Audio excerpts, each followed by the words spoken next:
एवढी टेन्शन मध्ये झालो काय म्हणा. मी तहसीलदारच्या सामने बोललो, तहसीलदार साहेबांना, काय तुम्ही जर न्याय नाही दिला होता तुमच्या इथं दरवाज्याने येऊन ते आहेत ना आतमध्ये पाठवायला, त्यांना विचारा, त्यांच्या उदूर सांगला काही इथं अशीच होती ना मरण.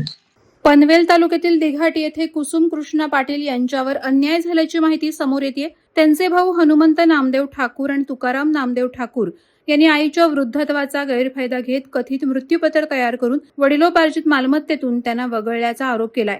या मृत्यूपत्राला कुसुम पाटील यांनी विधिवत हरकत नोंदवली असतानाही महसूल अधिकाऱ्यांनी महत्वाची कागदपत्र तपासण्याऐवजी घाईघाईनं निर्णय दिला. या निर्णयामागे आर्थिक लाभ असल्याचा आरोप कुसुम पाटील यांनी केलाय. न्याय मिळत नसल्याने तीव्र मानसिक तणावाखाली आलेल्या कुसुम पाटील यांनी जीवाचं बरं वाईट करून घेण्याचा इशारा प्रशासनाला दिल्यानं खळबळ उडाली आहे. या प्रकरणाची गंभीर दखल घेत समाजसेवक तसंच राष्ट्रवादी काँग्रेस अजित पवार गटाचे उरण तालुका सरचिटणीस तेजसदादा डाकी यांनी कुसुम पाटील यांच्या न्यायासाठी सर्वतोपरी लढा देण्याची भूमिका घेतली आहे.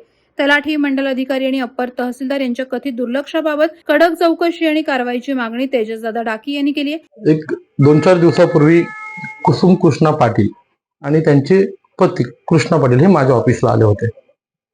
त्यांनी त्यांची सर्व हकीकत मला सांगितली. कुसुम पाटील आणि त्यांची 4 भाऊ बहीण अशी मिळून एक 5 जण भावंड आहेत. तर त्यांनी जेव्हा मला त्यांची कैफियत सांगितली की 5 आम्ही एकूण भावंड, त्यातून एक माझी बहीण ऑफ झाली, दुसरी जी बहीण आहे ती खाती पिती आहे, तिने मला सांगितलं की मला या जमिनीच्या हिश्श्यातून कुठल्या प्रकारचा हिस्सा नको आहे. त्याच्यामुळे आता आम्ही 3 भावंड, म्हणजे माझी 2 भावंड आणि मी एक, अशी 3 जण राहिलो होतो. आमच्या मालकीची एकूण 65 गुंठे जागा आहे दिघाटी गावात. परंतु अचानकपणे जेव्हा आम्हाला कळलं की माझ्या दोन्ही भावंडाने माझ्या आईला मृत्यूपत्रासाठी रजिस्ट्रेशन ऑफिसमध्ये नेलं, माझ्या आईचं रजिस्टर मृत्यूपत्र केलं आणि फक्त त्यांच्या दोघांचीच नावं टाकलेली आहेत आणि माझं नाव त्यातून हटवलेलं आहे. अशा प्रकारचा खेळ यांच्या भावंडांनी केलेला आहे. ऍक्च्युली साहेब सांगायचं जर झालं, जेव्हा मी यांच्या केसेस स्टडी केली तेव्हा माझ्या लक्षात आलं की ही सर्व जी जागा आहे ही वडिलोपार्जित जागा आहे आणि वडिलोपार्जित जागा असल्यामुळे त्यांच्या आईला किंवा त्यांच्या वडिलांना सुद्धा कुणालाच अधिकार नसतोय मृत्यूपत्र किंवा बक्षीसपत्र करण्याचा. कारण ती जागा सो कष्टाची नसतोय, ती आपल्याला वडिलोपार्जित मिळालेली असतोय. त्याच्यामुळे जरी एखाद्याने त्यांचा हिस्सा डावलण्यासाठी जरी असं काही केलं असेल तरी ते मृत्यूपत्र ग्राह्य धरलं जात नाही. जेव्हा या लोकांना कळलं की बाबा आपल्या 7/12वर फेरफार पडलेला आहे आणि त्या फेरफारवर मृत्यूपत्राच्या अनुषंगाने फक्त यांच्या 2 भावांचीच नावं घेतलेली आहेत, यांचं नाव डावलण्यात आलेले, या लोकांनी त्वरित त्या गोष्टीला आक्षेप घेतला आणि या फेरफारला चॅलेंज केलेला आहे. चॅलेंज केल्यानंतर तहसीलदारांकडून यांना नोटीस आली हजर राहण्यासाठी. कुसुम कृष्णा पाटील, त्यांचे पती, त्यांची मुलं कागदपत्रकांसह तिथे हजर झाले. हजर झाल्यानंतर त्यांना 1 तारखेला सांगितलं तुम्हाला वकील वगैरे करायची गरज नाही, कारण जो मृत्यूपत्र केलेला आहे ती सर्व प्रॉपर्टी ही वडिलोपार्जित आहे, त्याच्यामुळे तुम्ही वकील वगैरे करू नका. पुढच्या तारखेला किंवा येणाऱ्या 1-2 तारखा घेऊन तुम्हाला सर्वांची नावं आपण त्या 7/12 लावली जातील, अशा प्रकारचं आश्वासन पनवेलचे अप्पर तहसीलदार इंगळे साहेब यांनी त्यांना दिलेलं होतं. या गोष्टी त्यांनी जेव्हा ऐकल्या त्याच्यानंतर ही लोक मग थोडी शांत राहिली. परंतु 2-3 कमीत कमी एखाद्या केसमध्ये 2-3 तारखा घेणं गरजेचे असतात. परंतु 1 तारखेला यांना आश्वासित केलं आणि 2ऱ्या तारखेला निकाल आला. निकालामध्ये डायरेक्ट तहसीलदारांनी यांचं नाव कट करून दोन्ही भावांचं नाव चढवलेलं आहे 7/12वर. आता ही गोष्ट सुद्धा यांना कळवली नाही. एखादा जर निकाल आपण देतो तेव्हा फाईल बंद करणे, निकालाची प्रत समोरच्यांना देणे हे गरजेचं असतंय, परंतु ह्या सुद्धा गोष्टी झालेल्या नाहीत. ही लोक तलाट्याकडे 7/12 मागायला, जेव्हा यांना कळलं की तुमच्या 7/12वर फक्त तुमच्या भावांचीच नावं लागलेली आहेत, तुमचं नाव लागलेलं नाही, तेव्हा ही लोक धावपळ करत ते तिथले जे स्थानिक तलाठी आहेत ढेपे मॅडम त्यांना भेटायला गेले की आम्हाला 7/12 काढून द्या, तर यांना 7/12 सुद्धा काढून दिले गेले नाहीत. मंडल अधिकाऱ्यांना भेटलं, मंडल अधिकाऱ्यांनी उडवाउडवीची उत्तरं दिली. इव्हन कालपर्यंत तहसीलदारांनी यांना फोनवर किंवा यांना समक्ष सांगितलं की तुमचं सुद्धा त्या 7/12वर नाव येणार आहे. आणि आणि ते जे काही बोललं त्याची चित्रफित त्याचा व्हिडिओ या शेतकऱ्यांकडे सुद्धा आहे, जे काल बोलणं झालं होतं तहसीलदारांसोबत. म्हणजे तहसीलदार सुद्धा बघा त्याचा निकाल सुद्धा दिलेला आहे. दुसरी गोष्ट, 7/12 यांच्या भावांची नावं सुद्धा सरलेली आहेत, तरी सुद्धा पनवेल चाप्पर तहसीलदार सांगतात की तुमचं सुद्धा नाव येणार आहे. याचा अर्थ यांचे जे कोणी भाऊ आहेत त्यांनी, तहसीलदारांनी, मंडल अधिकारी, तर त्यांनी सर्वांनी संगनमत करून यांचा हिस्सा लाटण्याचा, यांचा हिस्सा डवलण्याचा प्रयत्न केलेला आहे. मी आज स्वतः तहसीलदार साहेबांना भेटायला गेलो होतो.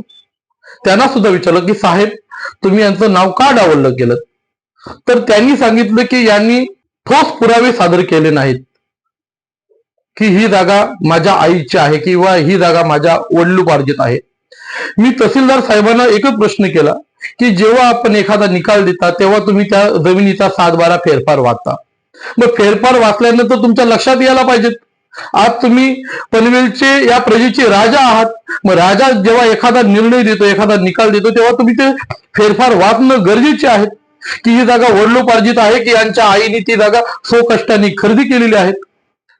लहान मुलगा सुद्धा जेव्हा हे पेपर वाचेल, फेरफार वाचेल, तो सुद्धा सांगू शकतो की ही जागा ही वडिलोपार्जित जागा आहे, ही स्वकष्टाने खरेदी केलेली जागा नाहीये.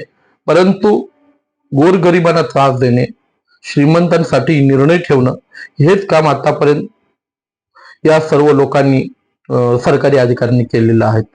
त्यापैकी यापैकी एक कदाचित इंग्लिश सुद्धा असू शकते.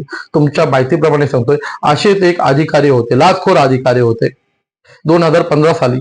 अशा लाचखोर अधिकाऱ्यांना शेवटी मग आम्हाला नाईलाज असतो अँटी करप्शन मध्ये अरेस्ट करावं लागलं.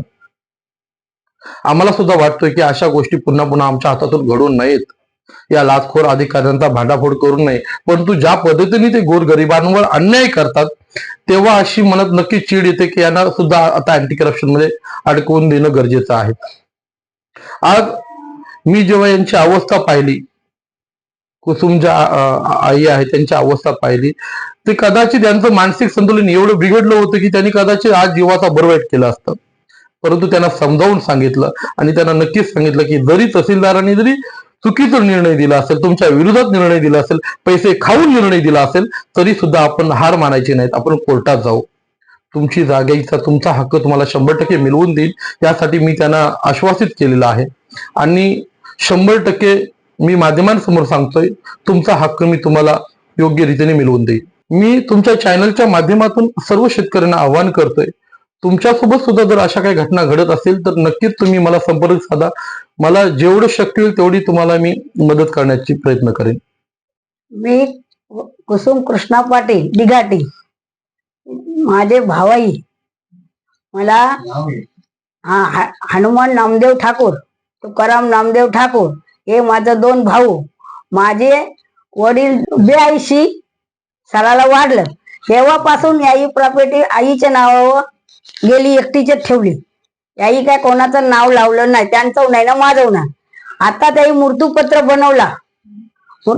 बनवला म्हणून मनात तिकडची आदर आली, काही तुम्ही तिथे हजर झालो, तहसीलदारला हजर झालो तिथं. तर तिथंशी मी अपशब्द आणली त्यांच्यावर. तर त्याही मला सांगितलं काय तुझं नाव आले बघा, आम्ही नाव लावत नाही सांगला तलाटे बाईंनी सांगला. पण मंडल अधिकाऱ्याकडे दुसऱ्या फेरीला गेलो, त्यांनी सांगला आम्ही नाव लावला, त्यांची नावं लावली, तुझं नाव लावलं नाही, आम्हाला तिकडची वर्षी आदेश आलेला आहे असा त्यांनी मंडल अधिकाऱ्यांनी मला दमाशी सांगला. तेव्हापासून दुसरी फेरीला, प्रत्येक फेरीला अर्ज मी देते राहिलो. तर मला तहसीलदारनी सांगला का मी तुमचं नाव लावतय. आता 9 तारखा परत सांगला, रात्री 9 तारीख तिथपर्यंत सुद्धा सांगला तहसीलदारनी काय मी तुमचं नाव लावतय. आता आज सांगितलं काय नाही. या जागेमध्ये आमची फसवणूक करण्यात आली आमच्या मामाने, म्हणजे आईच्या भावांनी. याच्यामध्ये तलाठी रोशनी ढेपे, नितीश नकाशे आणि जितेंद्र इंगले यांनी आम्हाला खोटी आश्वासनं दिली प्रत्येक तारखेला आम्हाला. आम्ही जेव्हा प्रत्येक याला जातो तेव्हा सांगतो की करतो. आता त्याच्या अगोदर त्यांची नावं पण लावून आली, हे आम्हाला पण नंतर माहिती पण नाही आहे. तर नावं पण लावित आली. आधीपर्यंत आम्हाला तहसीलदार साहेब आम्हाला केलवत बसले की तुमचं नाव आधीपर्यंत, कालच्या कालच्या याच्यामध्ये सुद्धा सांगितलं तुमचं नाव लावतो, आणि आज आम्हाला सांगतात की तुमचं नाव नाहीये. आमच्याकडे त्याचा पुरावा पण आहे. व्हिडिओ. आता आम्हाला हे समजलं की आम्हाला आता हे याच्यामध्ये आमची टोटली फसवणूक झालेली आहे. हे कदाच आम्ही समाजसेवक तसेच राष्ट्रवादी काँग्रेस पक्षाचे सरचिटणीस डाकी साहेब यांची आम्ही भेट घेतली. तेव्हा त्यांनी आम्हाला हे आश्वासन आम्हाला मदत करण्यास आम्हाला तयार झाले. हे आमचं त्यांनी आमचे हे म्हणणं ऐकून घेतले.